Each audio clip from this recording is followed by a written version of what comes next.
understand how to edit and make the fine-tuning research. And in this module, you will understand that tips to take research writing to next level, learn to be clear and concise, add triggers based on cue points. So these three things we will cover, starting with tips to take research writing to next level. So what do you have to do? First, in research writing, you have to remember these things. Again, I'm repeating. Establish deadline for yourself when it comes to data collection, analysis, and actual writing phase. Whenever you're doing these things, research, writing, everything, make sure you have a set of timeline. Aim to meet or exceed these deadlines. So would you like to do them within the time, or you can exceed them as well? That also you have to decide, figure out who you are writing for.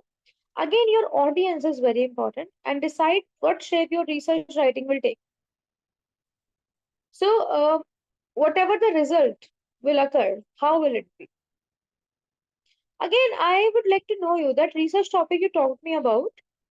What kind of audience would be interested in that? Do you have any idea?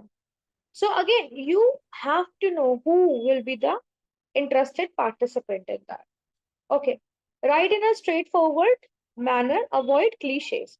Do you know what are cliches? Cliches are generally the words that have been used a lot, and now people do not even care about those words.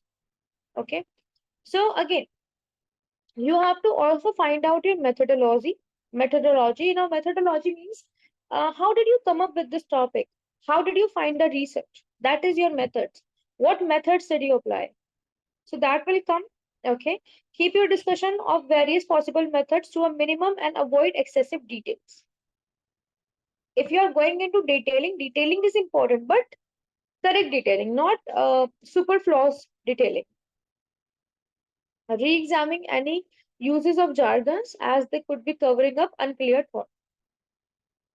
So if you are using any jargons, make sure you have given the full form of it somewhere or in between many times so that the people remember, okay, this is what they are talking about.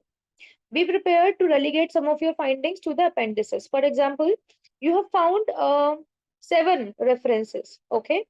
Now, out of those, 6 were fine, but one was not really good and you are not utilizing it. So you can relegate some of them. You started with good examples, good findings, but later on you found out that this finding is not useful. So be prepared to relegate some of your findings to appendices. Okay, to disclude rather than include. Okay, be prepared to struggle with your presentation of statistics. How you are going to do that?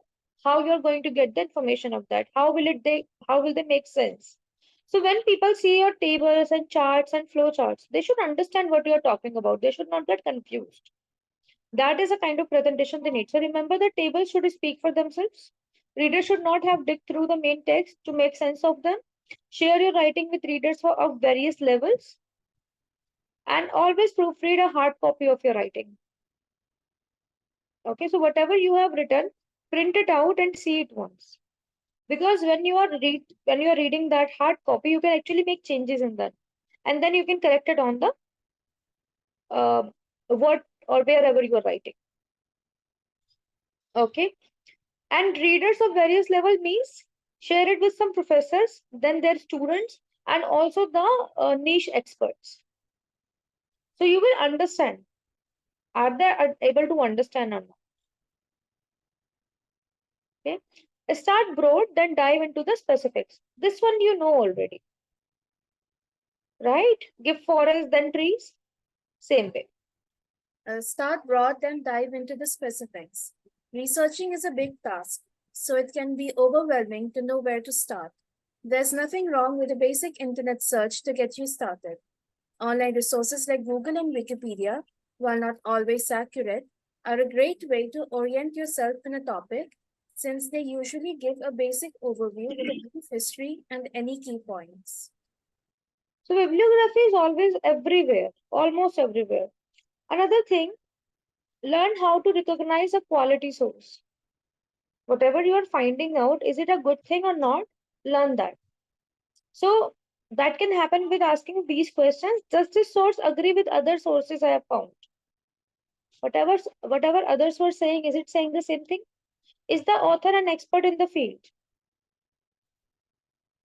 The author who is writing that particular book or maybe an article on search engine, are they expert was or as well, or just anyone who was a content writer? Like, I am not an expert, understand this way. And if I write about